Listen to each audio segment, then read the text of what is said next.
Assalamualaikum warahmatullahi wabarakatuh. Selamat datang di channel YouTube saya. Di video kali ini saya akan membuat program LED berjalan dengan Arduino Uno di aplikasi Proteus. Langsung saja, pertama kita akan membuat rangkaiannya terlebih dahulu.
Setelah kita membuat rangkaiannya seperti ini, selanjutnya kita akan menulis skrip program Arduino-nya.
Seperti inilah program yang sudah saya buat. Sangat singkat dan mudah untuk dihafal. Jadi di sini saya menggunakan perintah perulangan atau for untuk menyalakan LED dari bit 0 ke bit 1, ke bit 2 sampai ke bit 7 dengan jeda setengah detik. Kemudian di bagian akhir saya tambahkan perintah return 0 agar LED yang menyala pada bit 7 dapat mengulang kembali menyala pada bit 0 ke bit 1, ke bit 2, sampai ke bit 7, lalu mengulang lagi dan seterusnya. Setelah kita menulis skrip program Arduino-nya, selanjutnya kita akan mengupload program ini ke rangkaian Proteus dan akan kita lihat hasilnya seperti apa.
Jadi seperti inilah program yang sudah saya buat.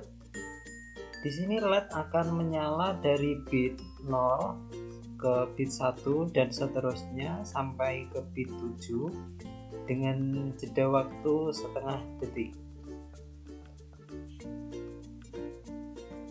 Mungkin cukup sekian tutorial singkat dari saya. Semoga bermanfaat untuk teman-teman semuanya. Terima kasih atas kunjungannya. Akhir kata, wassalamualaikum warahmatullahi wabarakatuh.